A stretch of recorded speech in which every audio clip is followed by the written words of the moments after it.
Ladies and gentlemen, it is in fact that time again. Today I have 10 more amazing Nintendo Switch games that everybody needs to check out. These games are interesting, they're unique, and the most important part is they're all a lot of fun. So let's go and get right into this video. That's right, I have 10 more Switch games that everybody needs to play, and you're going to enjoy them, and I think we hit a wide range of different genres in this video. So this one's pretty interesting. Before we get started, make sure you hit a like and subscribe, and down below is all the links to Twitch, Discord, and Instagram. Come and join the community, but let's go ahead and get right into this video. The first game we need to talk about is Detective Pikachu Returns. Yeah, it's another Pokemon game. This one is different though, as this is not a game where you're going to be battling and catching Pokemon. You are Pikachu and you have a human partner, and it's your job to solve a mystery, and it is an interesting concept. But like I said, it's not your typical Pokemon game. So if you're looking for that, this may not be the game for you. That doesn't mean this is a bad game, and I do think that the concept here works well. If you're a Pokemon fan, there's a good chance that you're going to consume any Pokemon material. So hey, it's a new Pokemon game. Definitely check this one out. The next game we have to talk about is Borderlands 3. And I absolutely loved this game. I beat this on Xbox, I believe, at the time. And I kept wondering, when is this coming to the Switch? When is this coming to the Switch? And it felt like it was never going to come, and I have beat every single Borderlands games on the Switch. Every single one, some of them multiple times. So I thought that's where I was stuck at, but this one finally got announced, and I think it makes a great addition to the Nintendo Switch, because it does add to the charm being able to play this in handheld. This game it's amazing. Like, the cool thing about Borderlands games is you will never find the same gun twice. I'm not exaggerating when I say that there's something like over 100 million or a billion guns per game. And that sounds crazy, but look it up. It's the truth. And the cel shaded art style just works well, and the adventure's really good. Like, I really enjoyed the story in this one, so this is definitely a game you're gonna want to check out. The next game we have to talk about is EA Sports FC 24. Essentially what this is the new FIFA game. I believe last year was the last time we're ever getting a game that's titled like FIFA. It is now FC, and yeah, if you're a fan of soccer or sports or any FIFA stuff like that, this is definitely a game we're going to want to check out. For the people who reviewed it early and the people who are critical of stuff like this, from what I've seen and heard, this one actually plays really well. Normally when you play sports games on the Switch, you take some hits in like some graphics and some frame rates, but from everything I've seen, people are actually pleasantly surprised with this one. So yeah, if this is your thing, definitely check this one out. If you've made it this far, congratulations, we're actually doing a giveaway in this video. Comment down below, just anything, and make sure you're liked and subscribed, and I'll pick one person from this video to give an eShop gift card away to. Now let's continue.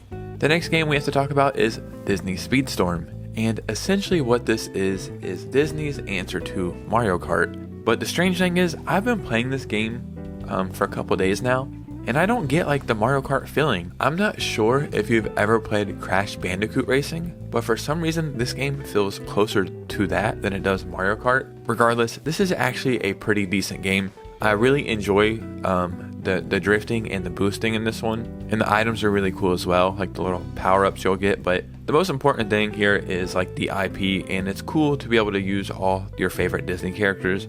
Oh yeah, and how could I forget the most important part about all this?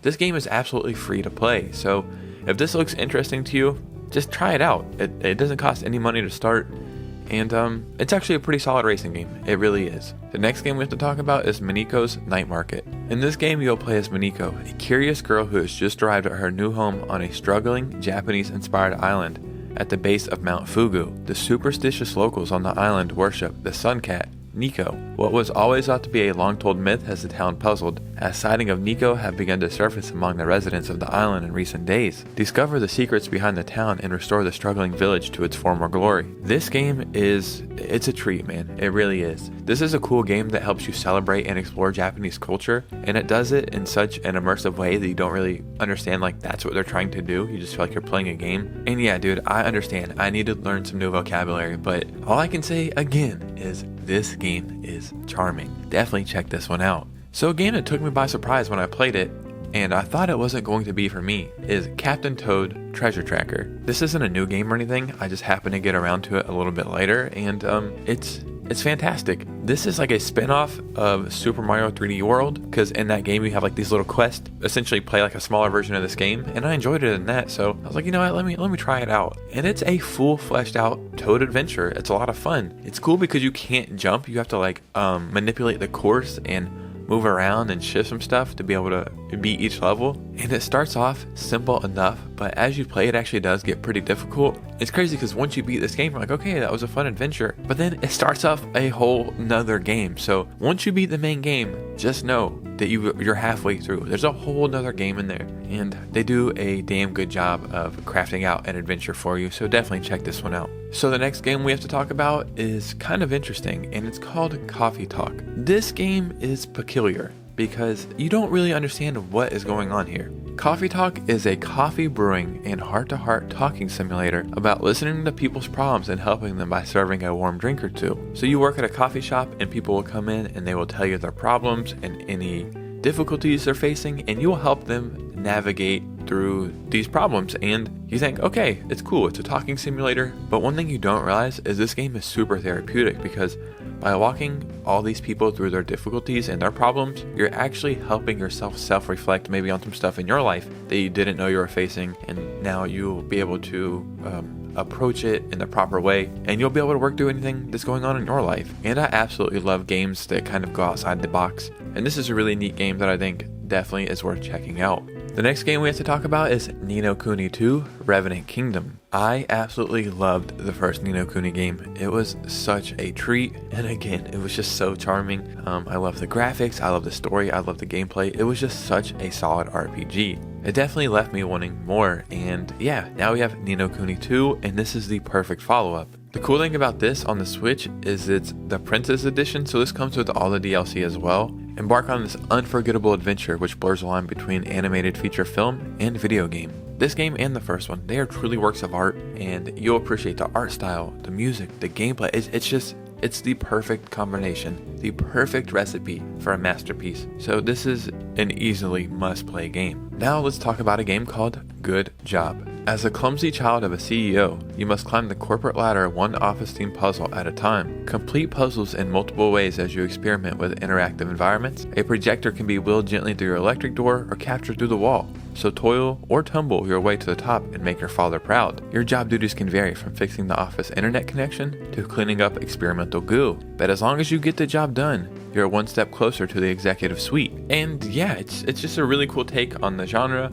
There's a bunch of like hidden stuff to find as well. So it just keeps you on your toes, like beating the level, but also exploring at the same time and trying to figure out what's going on here. It actually gets a lot more in depth than I'm making it sound. So get in there and figure out what's going on, and you will be pleasantly surprised. And the last game we're going to talk about today is called Eastward. Escape the tyrannical clutches of the subterranean society and join Eastward's unlikely duo on an exciting adventure. Discover beautiful yet bizarre settlements and make new friends as you travel across the world by rail. There's a lot going on in this game. It truly is a very special game. This game kind of blends genres, but it does it so well that you don't feel like it's trying to overcompensate. There is a lot of narration and reading in this game, so if that's not your thing, maybe this game isn't for you. But if you are patient enough to get through some of that, it really does kind of flesh out the story that's going on here in the world. A lot of games I talk about are just to show you them, and I think they're cool, but they may not be for you.